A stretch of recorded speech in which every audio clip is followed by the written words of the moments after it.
창세기 22장입니다.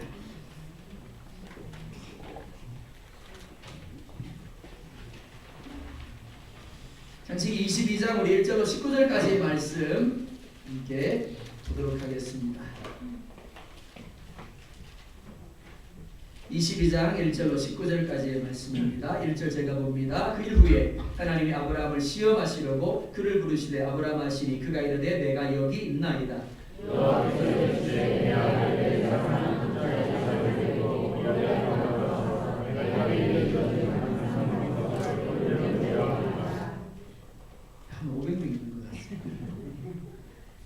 아브라함이 아침에 일찍 일어나 나귀의 안장을 지우고 두 종과 그의 아들 이삭을 데리고 번제에 쓸 나무를 쪼개어 가지고 떠나 하나님이 자기에게 일러주신 곳으로 가더니 이 아브라함이 종들에게 이르되 너희는 나귀와 함께 여기서 기다리라. 내가 아이와 함께 저기 가서 예배하고 우리가 너희에게로 돌아오리라 하고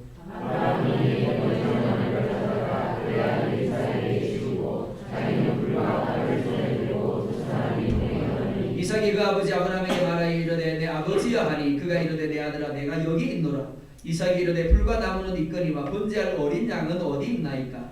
아브라함이 이르되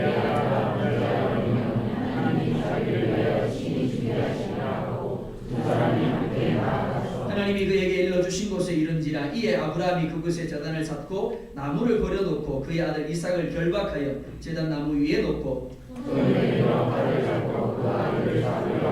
여호와의 사자가 하늘에서부터 그를 불러 이르시되 아브라함아 아브라함아 하시는지라. 아브라함이 이르시되 내가 여기 있나이다 하매 사자가 이르시되 그 아이에게 내 손을 대지 말아라. 그에게 아무 일도 하지 말아라. 내가 내 아들에게 목자까지 주려고 하였으니 내가 이제야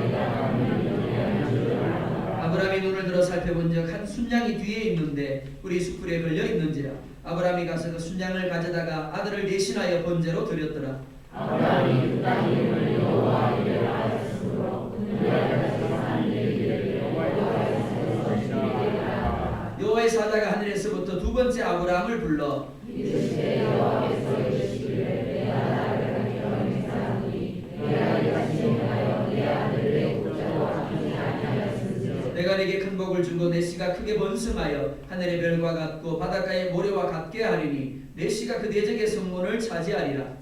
또 내시로 말미암아 천하 만민이 복을 받으리니 이는 내가 나의 나라를 진행하였으니라 하셨다. 같이 봅니다. 이에 아브라함이 종들에게로 돌아가서 함께 떠나 베르세바에로 거기 거주하였다. 아멘. 기도하겠습니다. 하나님, 하나님의 음성을 듣습니다. 들을 수 있는 귀를 주십시오. 받을 수 있는 마음을 주십시오. 우리의 마음이 옥토가 되게 하여 주십시오. 무슨 말씀이 내게 들리든 그 말씀을 두렵고 떨림으로 받으며 아멘으로 받게 하시고 또 그 말씀에 순종할 수 있게 하여 주시옵소서. 예수님의 이름으로 기도드리옵나이다. 아멘. 제목을 같이 한번 읽어보겠습니다. 시작. 이레의 축복은 헌신의 열매다. 아멘. 이레의 축복은 헌신의 열매다라는 제목으로 하나님의 말씀 함께 묵상하도록 하겠습니다. 자, 여러분들이 아주 어려운 문제를 제가 하나를 내고 말씀을 전하려고 합니다. 1 더하기 1은 얼마입니까? 예, 이쪽에서 한 3번 정도 답이 나왔고요. 이쪽에는 그냥 궁시렁궁시렁했어요. 너무 어려우신가요? 다시요. 하나 더하기 하나는 얼마인가요? 2. 여러분들 역시 평범한 사람입니다. 보통의 사고방식을 가진 사람들은 1 더하기 1을 보면 당연히 2만 생각을 합니다. 그런데 하나 더하기 하나가 얼마지? 라고 물었는데 1이요 라고 대답한 사람이 있었습니다. 누굴까요? 여러분이 잘 알고 있는 에디슨이라는 사람입니다. 그는 어릴 때부터 청각장애를 가지고 있었습니다. 정상적이지 않은 생각을 했습니다. 그리고 정상적이지 않은 삶을 살았습니다. 하지만 그는 인류사에 엄청난 영향을 미친 발명을 하였습니다. 수금기를, 그리고 현대전화기의 전신인 한소송화기를, 그리고 백열전구를, 그리고 발전기를 만들었습니다. 뿐만이 아니라 최초로 사고받은 전등과 전력체계와 실험적 전기 철도와 가정용 염사기를 만들었습니다. 개인적으로 혹은 함께 그가 특허를 얻은 기록이 몇 개나 될까요?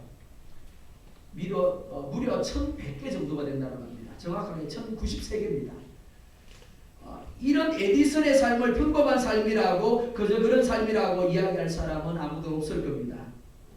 그는 자기 분야에서 다른 사람과 결코 비교할 수 없는 뛰어난 사람이었고 전문가였습니다. 업적을 남긴 사람입니다.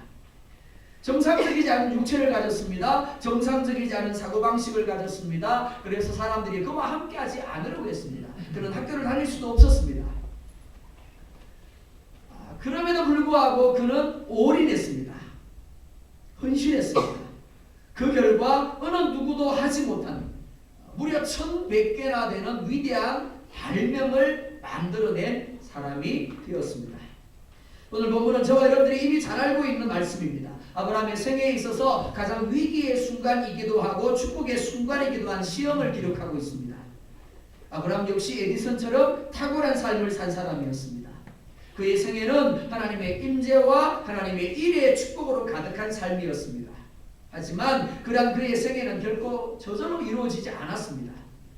하나님은 그로 하여금 하나님 앞에 헌신하는 삶을 살도록 그의 마음에 역사하셨고 그의 환경과 그의 상황 가운데 끊임없이 역사하셨습니다. 그리고 그런 하나님의 역사하심에 아브라함이 믿음으로 반응한 결과 그가 탁월한 사람이 되어진 겁니다. 그가 그의 삶 가운데서 하나님의 엄청난 일의 축복을 누릴 수 있었던 겁니다. 우리는 살아가면서 종종 이해할 수 없는 하나님의 말씀에, 하나님의 명령에, 그리고 상황에 부딪힐 때가 있습니다. 때로 하나님은 우리에게 이해가 되지 않음에도 불구하고 결코 순종할 수 없음에도 불구하고 순종을 요구하실 때가 있습니다. 그리고 순종했을 때 왜 우리에게 하나님이 그런 환경을 주셨고 왜 하나님이 우리에게 그런 말씀을 주셨는가를 깨닫게 하십니다. 만약 하나님이 우리가 이해할 수 있는 말씀만 주신다라고 한다면 하나님은 하나님의 수준이 아니라 우리의 수준밖에 되지 않을 겁니다.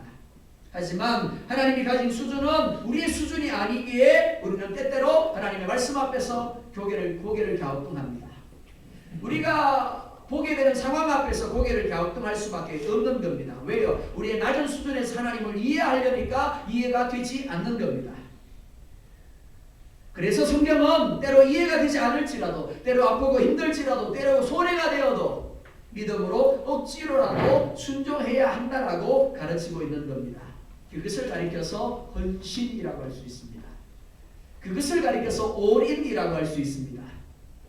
하나님이 나에게 하나님도가 아니라 하나님만이 될 수 있도록 철저하게 자기를 부인하고 하나님만을 중심한 삶을 살 수 있도록 그런 상황을 우리 가운데 주시는 겁니다. 그런 명령을 우리에게 주시는 겁니다. 그리고 순종했을 때 하나님이 또 우리를 위하여 준비한 축복이 은혜가 무엇인가를 누리게 되어지는 겁니다. 오늘 본문에 나타난 아브라함의 삶이 그랬습니다. 그리고 그 아들 이삭의 삶이 그랬습니다. 1절 말씀 함께 보도록 하겠습니다. 시작. 아멘. 예, 여러분들 성경을 보시면 그 일 후에라고 나와 있지만 제가 따로 뗐습니다. 하나님이 아브라함을 시험하시려고 그를 부르시네라고 말합니다. 하나님이 아브라함을 불렀어요. 뭐 하려고요? 예, 시험하려고. 이 시험이라는 단어를 깊이 한번 생각해 보았으면 합니다. 이 시험은 테스트를 가리킵니다. 그런데 고린도전서 10장 13절을 보면 이렇게 말씀을 합니다. 예, 함께 또 보겠습니다. 시작. 하나님 마땅한 시험 받기를 너에게 강한 것처럼 하리니 오직 하나님은 비사 내가 감당하지 못할 시험 당함을 허락하지 아니하시고 시험 당할 즈음에 또한 피할 길을 내사 너희를 능히 감당하게 하십니다. 아멘. 자, 두 가지를 이야기합니다. 첫 번째, 뭘 이야기하죠? 하나님이 우리를 시험하실 때 감당 못할 시험을 주시지 않는다라고 이야기합니다. 아멘 안 하시네요? 나는 시험 당해보니까 그게 아니던데 그런 표정들이세요. 하나님이 우리가 감당 못할 시험 당함을 허락하지 않습니다. 기억하세요. 두 번째는요. 시험 당할 때 피할 길을 우리에게 내어주신다라고 말합니다. 자, 이 말씀을 아브라함에게 한번 적용을 해보겠습니다. 하나님이 아브라함을 부르십니다. 시험을 하십니다. 그런데 어떤 시험을 주신다고요? 그가 감당할 시험을 주신다라고 말합니다. 그가 감당 못할 시험이 아니라 그가 감당할 시험을 주시고 그가 감당할 즈음에 피할 길을 내어주신다라고 말씀합니다. 무슨 말이냐면 이런 거예요. 시험을 치는데 100점 맞을 수밖에 없는 시험을 치게 하신다라는 겁니다. 그 사람의 수준을 선생님이 너무 잘 알아요. 그러니까 어렵게 내면 그가 방침 맞는다는 걸 아니까 초등학생도 100점 맞을 만한 시험 문제를 내는 거예요. 예를 들면 이렇습니다. 당신의 아버지 이름은 뭡니까? 누가 못 쓸까요? 그렇게 해서 100점을 맞게 한다라는 겁니다. 그런데 문제가 무엇인가 하면 믿음의 눈으로 보지 아니하면 그러한 하나님의 의도가 결코 이해가 되지 않는다라는 겁니다. 그래서 오히려 불평하게 되고 원망하게 되고 불순종함으로 인해서 합격이 보장된 시험임에도 불구하고 100점이 보장된 시험임에도 불구하고 빵점을 맞고 불합격하게 된다는 겁니다. 하나님이 아브라함에게 행한 시험이 무엇입니까? 2절 거 보겠습니다. 2절 시작. 여호와께서 이르시되 내 아들을 사랑하는 독자 이삭을 데리고 모리아 땅으로 가서 내가 네게 연습한 거기서 그를 번제로 드리라. 아멘. 사람에게 가장 소중한 것이 무엇일까요? 당연히 생명이라고 할 수 있을 겁니다. 자, 부모에게 그러면 가장 소중한 게 뭘까요? 내 생명. 그러시면 좀 그런 거예요. 내 생명이 아니라 자녀입니다. 그죠? 내가 못 먹어도 내가 못 입어도 자녀에게는 먹여주고 입혀주고 싶은 것이 부모의 마음이라고 할 수 있습니다. 그러니까 부모에게 가장 소중한 가치를 지니는 것은 당연히 자녀라고 할 수 있습니다. 특히 자녀의 생명이라고 할 수 있겠죠. 아브라함에게 있어서 동일합니다. 아브라함에게 있어서 이삭은 100세에 얻은 독자입니다. 그렇다고 한다면 그 소중함은 말로 할 수가 없는 겁니다. 그런데 하나님이 그런 독자 이삭을 어떻게 해요? 번제로 드리라고 말씀을 합니다. 내가 100살이 아니라 30세에 얻은 아들도 하나님이 바치라 그러면 바치기가 어려운데 100세에 얻은 아들 독자를 하나님이 번제로 드리라고 말씀하고 있는 겁니다. 지금까지 아브라함의 삶은 결코 평범하지 않은 삶이었습니다. 수많은 시련들이 있었습니다. 하나님이 주시는 말씀과 현실적인 차이로 인해서 수많은 갈등과 싸움을 하였습니다. 그리고 눈에 보이는 현실보다 하나님의 말씀을 붙들며 여기까지 겨우 왔습니다. 겨우 승리했습니다. 그런데 하나님 뭐라 말씀하시냐면 아브라함 아직은 아니야 라고 말합니다. 그만하면 됐다라가 아니라 아직은 아니다 라고 말합니다. 그리고 다시 시험을 치릅니다. 그게 무엇이냐면 그 아들 이삭을 번제로 드리라는 겁니다. 내가 생각할 때는 이만하면 됐어요. 이만하면 많이 했어. 이만하면 인정받을 만해. 그런데 하나님 뭐라 말씀하신다고요? 아니라는 겁니다. 아직 멀었다라고 말씀하는 겁니다. 하나님이 이렇게 말씀하시는 이유가 무엇입니까? 아브라함의 마음을 보시기 위함입니다. 아브라함이 하나님에 대하여 가지고 있는 가치가 어느 정도인가를 보시기 위함입니다. 분명 아브라함은 믿음의 사람입니다. 그리고 지금까지 잘 해왔습니다. 그러나 하나님은 아브라함이 자신이 가장 소중히 여기는 것조차도 하나님을 위하여 포기할 수 있는지, 희생할 수 있는지, 과연 헌신하고 과연 올인할 수 있는지를 보기를 원하시는 겁니다. 그래서 현실과 헌신 사이 구체적인 문제 앞에 세우신 겁니다. 헌신을 택하는지 아니면 현실을 택하는지 시험을 통하여 보기를 원하시는 겁니다.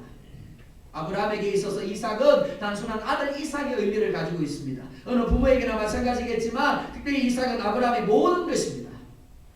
무엇보다 이삭은 약속의 계보, 믿음의 계보를 이어갈 아들입니다. 그런데 하나님께서 그런 이삭을 각을 뜨고 불에 살라 번제로 드리라고 말씀하고 있는 겁니다. 하나님은 그러한 명령을 내리면서 아브라함에게 아무런 설명을 해주시지 않습니다. 아브라함이 왜 이삭을 번제로 드려야만 하는지를 설명해 주지 않았다라는 겁니다.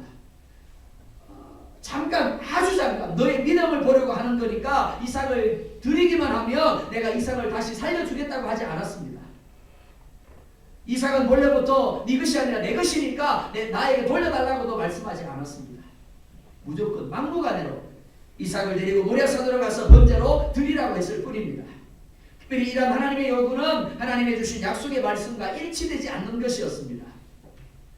하나님은 이삭에게서 나는 자라야 내 씨라 치갈 것입니다 하였습니다. 그러니까 지금 이삭이 죽으면 돼요 안 돼요? 안 되는 거예요. 죽더라도 언제 죽어야 된다고요? 장가가서 아들 낳고 죽어야 되는 거예요. 그래야만 하나님의 말씀이 말씀되는 거예요. 약속이 이루어질 수 있는 겁니다. 근데 지금 이삭은 총각입니다. 아들이 없어요. 근데 이 상태에서 죽어버리면 하나님이 아브라함에게 주신 약속이 결코 이루어질 수가 없는 겁니다. 이런 상황에서 여러분이라면 어떻게 하셨겠습니까? 오늘 하나님이 아브라함을 불러서 시험하신 것처럼 또 다른 시험의 자리로 하나님이 저와 여러분들을 부르실 수 있습니다. 이삭을 번제로 드리라고 하신 것처럼 여러분 자신을 드리라고 할 수 있습니다. 여러분의 물질을 드리라고 할 수 있고 여러분의 시간을 드리라고 할 수 있습니다. 혹은 여러분의 전 재산을 번제로 드리라고 할 수도 있습니다. 그런데 문제는 그런 하나님의 요구가 내가 하나님에 대하여 가지고 있는 생각과 일치하지 않을 때가 있다는 겁니다. 맞아요. 하나님 물질 이 정도 드릴 수 있어요. 하나님 시간 이 정도 드릴 수 있어요. 내 삶이요? 이 정도 드릴 수 있어요. 근데 하나님 뭐라 말씀하신다고요? 그 정도가 아니라는 겁니다. 너 이것까지도 드릴 수 있겠느냐라고 하나님이 나를 시험하시는 겁니다. 우리가 가지고 있는 계획들, 우리의 미래의 꿈과 비전들, 가능성들 이 모든 것들을 하나님께서 뭐라고요? 번제로 드리라고 말합니다. 그때 여러분들 어떻게 하시겠습니까? 하나님이 아브라함에게 요구하시는 것은 아브라함이 결코 순종할 수 없는 것입니다. 무엇보다 하나님이 약속하신 말씀에 맞지 않는 요구입니다. 따라서 거부하고 자신의 생각대로 할 수 있었습니다. 다른 것도 아닌 독자 이삭이었기에 되도록 아브라함에게는 시험이 되었을 겁니다. 하나님께 순종하자니 이삭이 문제고 이삭을 죽이자니 아브의 마음이 문제입니다. 하지만 믿음의 눈으로 보면 하나님 뭐라 말씀하셨습니까? 아브라함이 감당 못할 시험당함을 허락하지 아니하시고 시험당할 즈음에 피할 길을 내시느니라. 그러니까 순종하기만 하면 그 다음은 누가요? 하나님이 알아서 하시는 겁니다. 고민할 필요 없어요. 이삭을 죽이면 약속이 이루어지지 못하는데 내가 더하게 되면 내가 이렇게 되는데 무엇이 문제입니까? 우리가 순종하지 못하는 이유는 내가 주어가 되기 때문에 그렇습니다. 지금까지 내가 내 노력으로, 내 희생으로, 내 노력으로 살아왔다고 생각하기 때문에 그런 거예요. 아니에요. 지금까지도 하나님이 은혜 주셔서 하나님이 역사하셔서 하나님의 능력으로 살아오는 거예요. 앞으로도 마찬가지입니다. 내가 순종하든 순종하지 아니하든 그 모든 것들이 하나님의 은혜로 되어지는 겁니다. 그러니까 믿음으로 하나님이 하셨습니다라고 인정하고 믿음으로 하나님이 하십니다라고 인정하며 내어놓기만 하고 하나님이 알아서 하시는 겁니다. 하지만 인간적인 시각으로 보면 그것은 하나님에 대한 불평과 원망과 불순종으로 이어질 수밖에 없는 겁니다. 비교하게 됩니다. 하나님은 분명 우리를 축복하기 원하십니다. 우리의 미래와 우리의 비전을 축복하기 원하시고 우리의 가정과 사업장과 직장과 학업에 축복하기를 원하십니다. 좀 아멘 하세요. 축복 받기 싫어요? 받기 싫은가 봐요. 그러니까 아멘 안 하시지. 감사합니다. 그런데 때로 하나님은 이 모든 것과 하나님의 말씀 중에 무엇을 택할 것인가를 우리 가운데 물어봅니다. 하나님 나 편하고 싶거든요. 근데 하나님은 편하면 안 된대요. 하나님 나 부자 되고 싶어요. 근데 하나님은 나에게 뭐라고요? 가난한 자리에 머물고 있으래요. 나의 생각, 내가 원하는 것, 그것과 하나님이 원하는 것 사이에서 과연 내가 무엇을 선택하는가를 보기를 하나님이 원하신다라는 겁니다. 이 모든 것들을 온전히 내려놓고 말씀만을, 하나님만을, 하나님의 뜻만을 붙잡을 수 있느냐고 물어보시는 겁니다. 한번 생각해 보실래요? 직장 잘 다니다가 어느 날 구조조정이 들어가가지고 직장에서 잘렸어요. 잘 되는 사업이 막혀가지고 사업이 망했어요. 나보다 별로 공부 잘하지도 못하는 애들은 대학에 잘 들어가는데 2수 3수에도 안 돼요.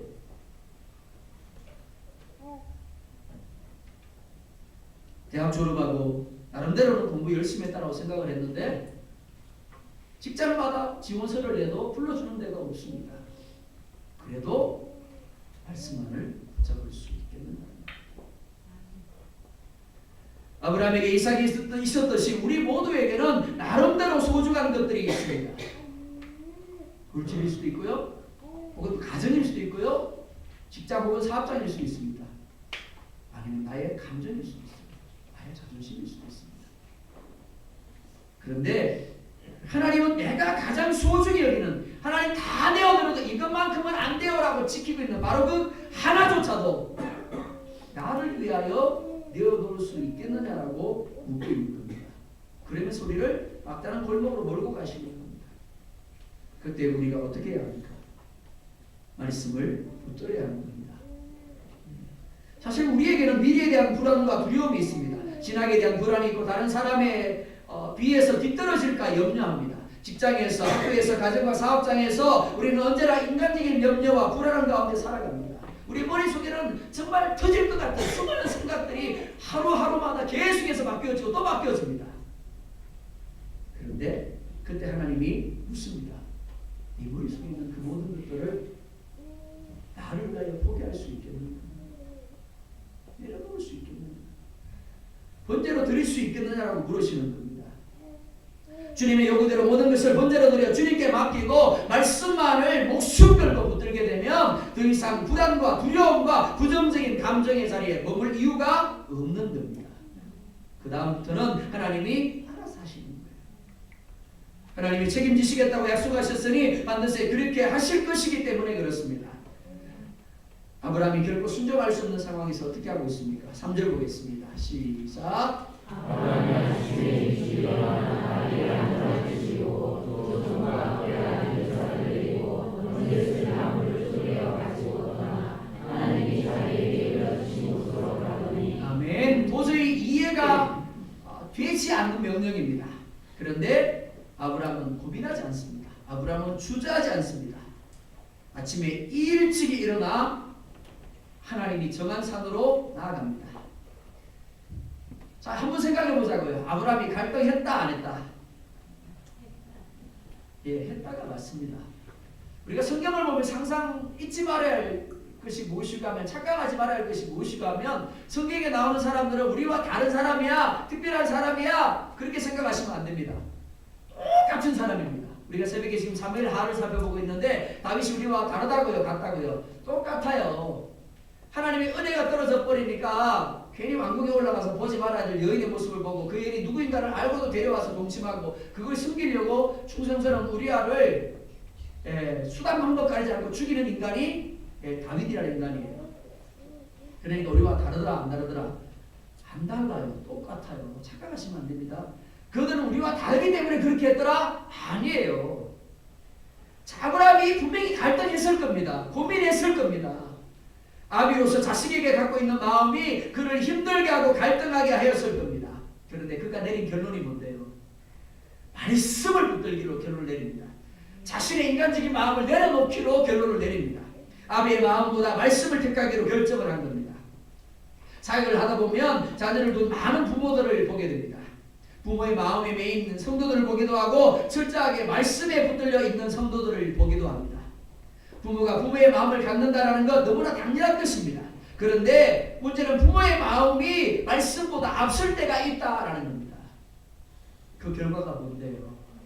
하나님이 우리에게 뭔가 말씀을 주실 때 그 이유가 뭐라고요? 우리에게 더 큰 은혜를 주시기 위함입니다. 우리 가운데 더 큰 축복을 주시기 위함이에요. 근데 우리가 하나님의 말씀보다 부모의 마음을 붙잡음으로 말미암아 어떻게 된다고요? 나 때문에 우리 아들, 딸의 축복의 문이 닫혀지는 거예요. 하나님이 그를 위하여 놀라운 은혜와 축복을 예비하셨음에도 불구하고 내가 믿음으로 그에게 반응하지 않았어. 내가 믿음으로 그에게 가르치지 않았어. 그가 하나님의 축복의 자리로 나아가지 못하게 되는 겁니다. 부모된 우리 안에는 언제나 두 가지 마음이 있습니다. 말씀에 순종하려는 마음과 인간적인 부모의 마음이 바로 그것입니다.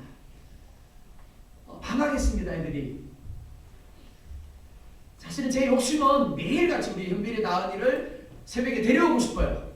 근데 애들이 핑계대립니다. 태권도 배워야 되는데, 공부해야 되는데. 그러다 보니까 저도 부모인지라 할 수 없이 그래, 평일에는 새벽기도 하지 마라. 근데 제가 묻는 게 있어요. 성경 읽었니? 하고 하루에 정한 성경을 읽었나 꼭 질문을 합니다. 그리고 토요일날 새벽기도는 이 아이들을 꼭 데리고 옵니다. 근데 데려오는 게 쉬울까요? 성비 잘하네? 고민도 안 하고 막 이렇게. 어렵습니다. 제가 한 30분 전에 일어나거든요. 5시 30분 전에 일어나서 씻고 옷 입고 이제 애들을 깨웁니다. 불 켜잖아요. 어떤 반응이 들어갈까요? 아빠 감사합니다. 안 그래도 못 일어날 것 같았는데 깨워주셔서 고맙습니다. 이러면 얼마나 좋아요. 평상시에는 천사들이에요. 얘들이 얼마나 기쁨이 되는지 몰라요. 그때만큼 사단이 돼요. 얘들이. 왜 못해요? 그 순간 어떨까요? 화만 나갈까요? 언젠가는 제가 이 컵에 물을 가져와서 현빈이 얼굴에 끼얹어 버렸어요. 하도 화가 나가지고 사실은 저도 인간입니다. 부모니까요. 애들이 새벽에 일어나기 힘들어 보면서 재우고 싶어요. 재우고 싶어요. 근데 조금 있으면 떠나지 않습니까? 저한테서요. 떠나면은 애들 새벽기도 할까요? 100% 안 합니다. 제가 장담합니다. 하면 제가 손에 장을 치실게요. 그러니까 저를 떠나서도 새벽기도 하게 하려면 어떻게 해야 된다고요? 지금 시켜야 돼요. 지금 시켜가지고 기도한다는 것이 무엇을 의미하는지를 얘들이 경험해야 되는 거예요. 다니가 요즘 조금 농땡이 치다가 하나님과 관계 속에서 얘는 평상시에 하나님 앞에 참 많이 묻습니다. 묻고 그 하나님의 음성을 듣고 움직이는데 대학 진학을 듣고 조금 하나님이 침묵해버리니까 말을 안 해주시니까 오늘 성질 나가지고 기도 생활 조금 게을리하다가 요즘 다시 이제 기도 시작하기 시작했는데 기억하십시오. 목사님 저에게도 부모의 마음이 있습니다. 하지만 어느 순간에 하나님이 주시는 말씀이 아니라 부모의 마음을 따르게 되면 우리를 떠난 이후에 얘들이 어떻게 될까요? 말씀이 아니라 자기 생각대로 가는 거예요. 망하는 길로 갈 수밖에 없는 겁니다. 그러니까 울면서도 물을 끼얹으면서도 어떻게 해야 된다고요? 깨워야 되는 거예요. 말씀이 있는 자리로 나오게 해야 되고 예배하는 자리로 나오게 만들어야 되는 겁니다. 아브라함도 똑같았을 겁니다. 인간적으로 보면 결코 하나님의 명령을 순종할 수 없는 거예요. 그 명령을 누가 순종할 수 있겠습니까? 하지만 그는 고민하다가 결단합니다. 어떻게 해요? 하나님 앞에 이삭을 바치기로 결단을 하게 됩니다. 그리고 아침에 일찍 일어나서 하나님께로 나아갑니다. 아브라함이 왜 아침에 일찍 일어났을까요? 자기 자신을 알았기 때문에 그렇습니다. 아브라함은 자기 자신이 어떤 기질을 가지고 있고 어떤 성격의 사람이라는 것을 너무나 잘 알고 있었습니다. 지체하다 보면 말씀보다 결국엔 또 부모의 마음에 매이게 될 것을 알았어요. 여러분들이 수요 예배 가야지 하다가 미적미적 하다 보면 7시 반에 시작인데 25분이에요. 그래도 늦게라도 오시는 분이 있어요. 근데 25분이라는 시계를 보고 어떻게 하더라고요? 늦었네. 다음 주에 가지. 그럴 때 있죠? 아브라함은 그런 자기 자신을 알았다. 미적거리다 보면 그것을 핑계로 하나님 그런데 오늘은 못 가겠는데요? 내일 갈게요. 내일 되면 또 모레 갈게요. 지체하게 되면 말씀보다 부모의 마음에 매이게 될 것을 알았습니다. 핑계하고 결국에는 불순종하게 될 것을 알았습니다. 그래서 아침에 일찍 일어났습니다. 뿐만이 아니죠. 번제 쓸 나무를 그리고 불을 준비했습니다.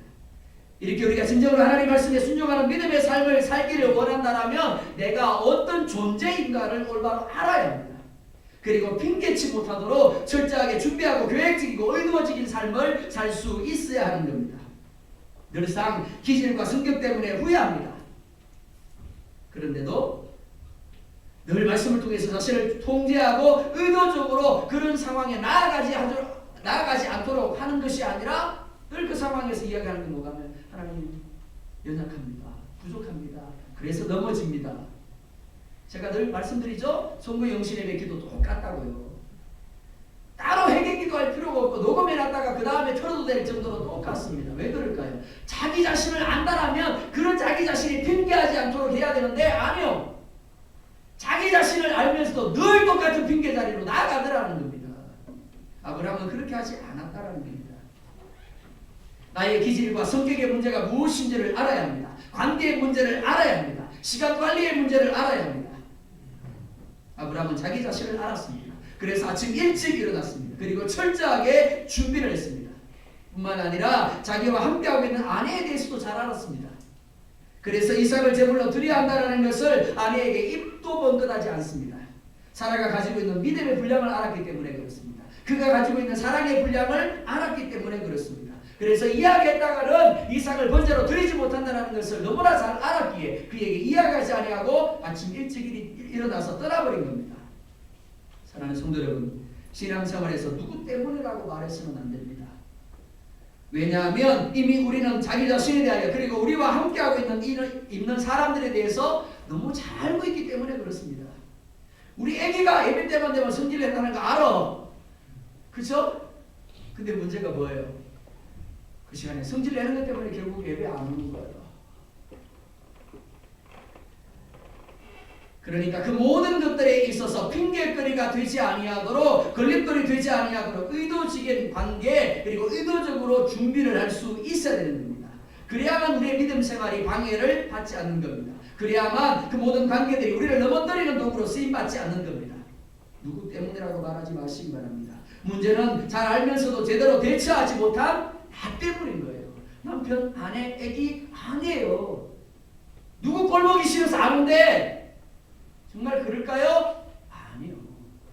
꼴보기 싫은 행동하는, 꼴보기 싫은 말을 하는 그 사람에 대해서 내가 올바로 대처를 못한 나 때문이에요. 이런 면에서 아브라함은 너무나 지혜로운 사람입니다. 왜냐하면 철저하게 그러지 아니하도록 준비를 했기 때문에 그렇습니다. 그런데 본문 7절을 보면 이렇게 말씀을 합니다. 7절 말씀 같이 보겠습니다. 시작.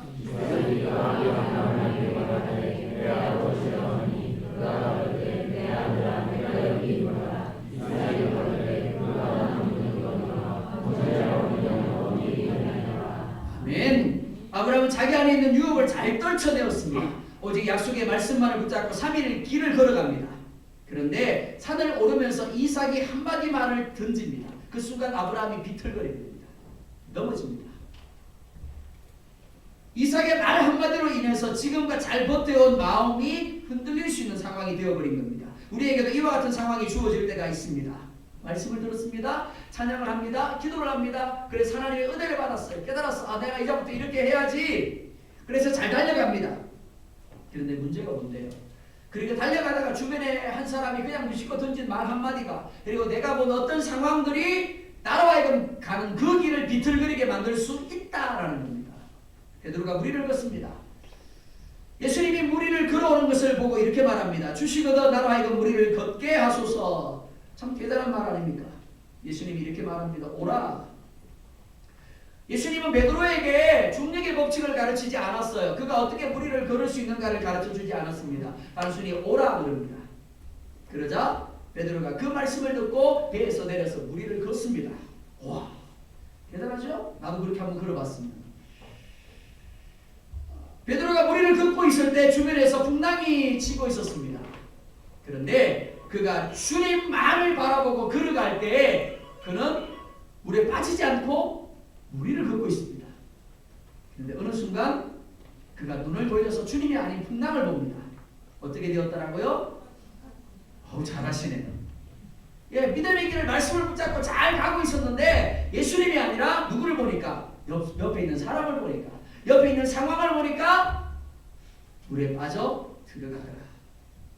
사랑하는 성도 여러분, 말씀을 붙잡고 걷고 있습니까? 또 다른 결정적인 시험이 여러분에게 주어질 수 있습니다. 그게 사람일 수도 있고 그게 상황일 수도 있습니다. 비록 그러할지라도 하나님의 말씀만을 붙잡고 주님만을 바라볼 수 있기를 원합니다. 고개 돌리지 마세요.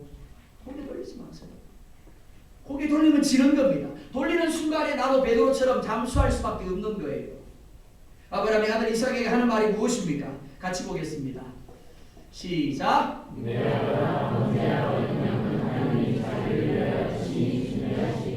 와, 아브라함이 어떻게 이런 말을 할 수 있었을까? 참 멋있는 말 아닙니까? 누군가가 브레이크를 딱 걸 때 염려하지 마세요. 하나님이 자기를 위하여 친히 준비하실 거예요. 한 번만 그렇게 하신다면 목회자가 설교하면서 힘 빠지는 경우가 이런 겁니다.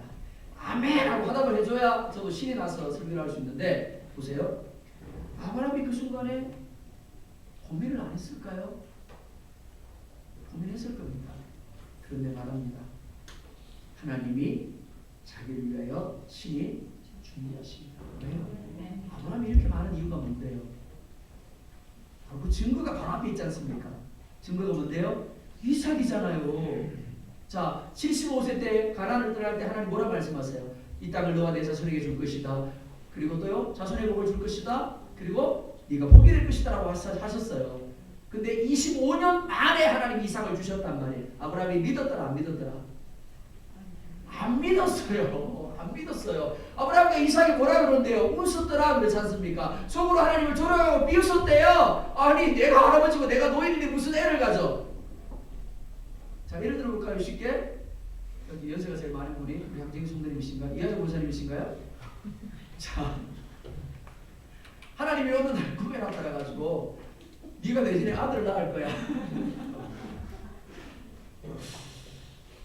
그리고 우리 황정희 성도님이 아침에 일어나가지고는 우리 강영 형제한테 뭐라 그러면 하나님이 나한테 이런 꿈을 꾸게 하셨다? 웃어요. 그리고 우리 강영 형제가 뭐라 그럴까요? 차마 그 앞에서는 아무 말도 못할 겁니다. 아무 못하고 방에 들어가서 이렇게 이야기를 할 거예요. 도망이 왔나? 아브라함도 그랬다라는 겁니다. 근데 하나님 어떻게 하시더라고요? 자기를 위해 친히 이삭을 준비해 주셨어요. 그리고 때가 되니까 그 이삭을 아브라함에게 옮겨주시더라는 겁니다. 그 증거를 앞에서 보고 있기 때문에 아브라함은 똑같은 고백을 하고 있는 거예요. 아들아, 네가 그 증거야. 마찬가지로 이 산에서 하나님이 자기를 위하여 양을 준비할 것이다 라고 말씀하고 있는 겁니다. 13절 보면 이렇게 말씀을 합니다. 13절 봅니다. 시작.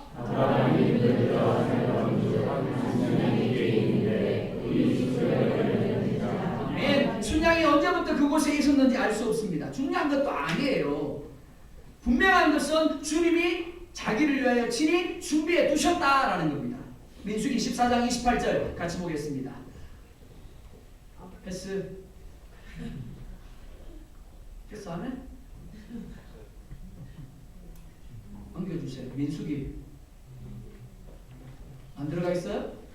오케이, 알겠습니다. 제가 실수했는 모양입니다. 가끔 이렇게 착각할 때도 있어요. 자, 이렇게 말씀합니다. 그들에게 이르기를 여호와의 말씀에 나의 삶을 가리켜 맹세하노라. 너희 말이 내 귀에 들린 대로 내가 너희에게 행하리니. 너희 말이 내 귀에 들린 대로 내가 행하리니. 아브라함이 이삭에게 어떻게 말했다고요? 아들아, 번제할 어린 양은 하나님이 자기를 위하여 친히 준비하시리라. 아멘. 그 고백대로 하나님이 친히 준비하신 겁니다. 믿음이란 우리의 있음으로 도대체 이해가 되지 않습니다. 그렇기 때문에 때로 하나님은 그것을 우리에게 알게 하기 위하여 이해가 되지 않는 명령을 우리에게 주시는 것입니다. 양이 어디 있습니까? 라고 묻는 이삭의 물음을 듣는 아비된 아브라함 마음이 어땠을까요? 분명 엄청난 아픔과 갈등이 자리하고 있었을 겁니다. 할 수만 있다면 다시 내려가고 싶었을지도 모르겠습니다. 지금이라도 하나님이 야 그만하면 됐어 라고 말씀해 주셨으면 하는 간절함이 있었을 겁니다. 그런데 그 마음이 바로 아버지 하나님의 마음이었습니다. 아들에게 억지로 십자가를 지우고 나무를 지우고 멸시와 조롱을 받으며 골고다로 올라가게 하신 분이 누구라고요? 하나님 아버지였어요. 하나님이여 하나님이 어찌하여 나를 버리셨나이까라고 할 때 하나님은 고개를 돌려버리셨습니다. 할 수만 있다면 그런 상황을 만들고 싶지 않았을 거예요. 그런데 아브라함이 하나님과 똑같은 마음을 느끼고 있는 겁니다.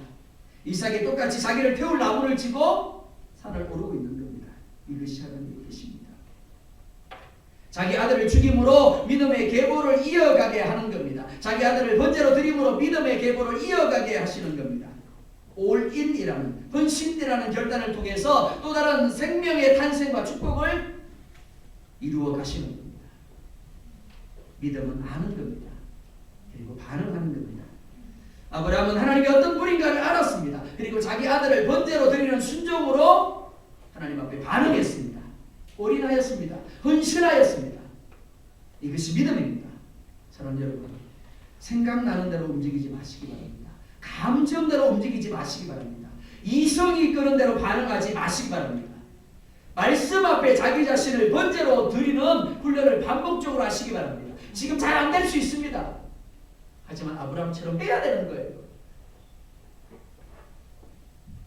하나님이 살아계신 수많은 체험을 하면서도 여전히 나 자신이 번제로 들어지지 않고 있다면 그 삶은 결국에는 광야에서 만나와 메추라기를 지겹도록 맛만 보고 결국에는 가나안 땅에 들어가지 못하고 멸망한 이들과 다르지 않는 말입니다. 아브라함은 이삭을 결과가에 다니에 놓습니다. 그리고 손을 내밀어 칼을 잡고 내칩니다.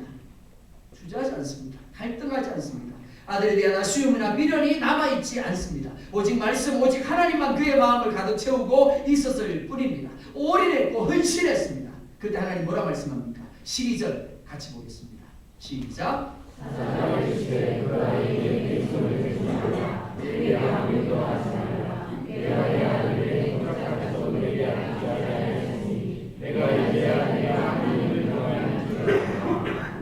맨 어떻게 말씀하십니까? 이렇게 말합니다. 합니다. 아이에게 손을 대지 말라라고 말합니다. 하나님이 원하는 게 그게 아니라는 거예요. 하나님이 아브라함에게 이삭을 번제로 드리라고 했지만 실제적으로 하나님이 원하시는 것은 이삭이 아니라 뭐였다고요? 아브라함의 마음이었다는 겁니다. 아무 일도 하지 말라라고 이야기합니다. 일이 필요한 게 아니라는 겁니다. 하나님이 원한 게 일이 아니래요. 마음이래요. 원래부터 하나님이 의도하신 것이 무엇인가를 우리 가운데 말씀하는 부분입니다. 하나님은 이삭을 죽일 생각이 추호도 없었습니다. 처음부터 이삭이 아닌 순양을 번제로 드리게 하기 위하여 당신이 친히 준비해 놓으셨습니다. 능히 감당할 시험이었고 능히 피할 길이 있는 시험이었습니다. 말도 안 되는 하나님의 시험에 전적 순종한 아브라함에게 하나님이 뭐라 말씀하고 있습니까? 13절도 보겠습니다. 시작. 아브라함이 눈을 들어 성벽을 지어 당신의 길이인데 우리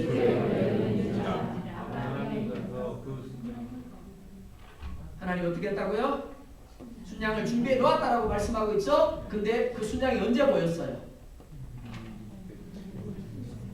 언제 보였죠? 하나님이 말씀하고 나서잖아요. 하나님이 그만하면 됐어 라고 말씀하시고 나니까 뭐가 보이더라고요? 순양이 보였더라 라고 말합니다. 그것만이 아니에요. 자, 16절에서 18절 시작. 여호와께서 이르시기를 내가 나를 가리켜 경주하니 내가 이같이 말하여 내 아들에게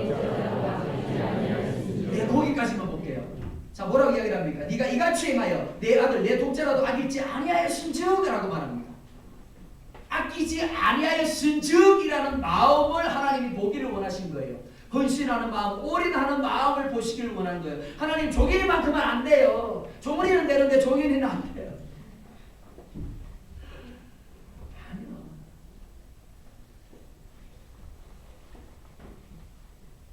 독자라도 아끼지 아니하신적이라고 말합니다.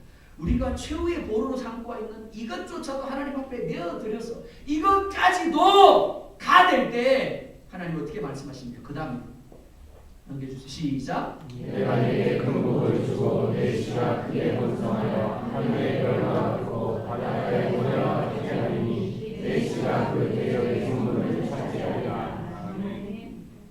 또내 손을 사용하여 순한 왕이 복을 받으니 이는 내가 나의 말을 준행하였으리라. 아멘. 누구에게 주는 복이요? 누구에게 주는 복이에요? 아니 읽으셨으면서도 뭘 누구에게 주는 복이에요? 아브라함 맞죠? 아브라함에게 주는 복인데 실제적으로 내용은 누구한테 주는 복? 자, 아브라함에게 말씀하시는 복인데 실제적으로는 아브라함을 통해서 누구에게? 이삭에게 누려지는 복이에요. 이삭에게 누려지는 복이에요. 하나님은 아브라함이 순종했더니 아브라함에게만 말씀하시는 것이 아니라 누구에게도? 이삭에게도 번성하여 하늘의 별과 같은 것이고 바다와 모래와 같은 것이며 씨가 그 대적의 성문을 차지할 것이고 천하 만민이 복을 받을 것이다. 근데 그 이유가 뭐라 그래요? 이는 네가 나의 말을 준행하였음이니라. 하나님은 시험을 통과한 아브라함에게 맹세하시며 축복하겠다라고 말씀하고 있습니다. 결과적으로 아브라함은 이삭을 번제로 드리지 아니하고 하나님이 준비하신 순양을 대신하여 번제로 드립니다. 하지만 이미 아브라함은 이삭을 하나님께 드린 것이나 마찬가지입니다. 이미 칼을 내쳤습니다. 따라서 순양을 번제로 드릴 때에도 마치 이삭을 드리는 것처럼 하였을 겁니다. 가장 소중한 것을 드리는 그 마음을 하나님이 받으신 겁니다. 여러분들이 묻습니다. 어떤 모습으로 예배하고 있습니까? 아니 어떤 마음으로 예배하고 있습니까? 어떤 마음으로 하나님을 고백하고 있습니까? 어떤 마음으로 봉사하고 있습니까? 어떤 마음으로 충성하고 있습니까? 어떤 마음으로 기도하시죠? 어떤 마음으로 찬송하고 있습니까? 어떤 마음으로 여러분들 옆에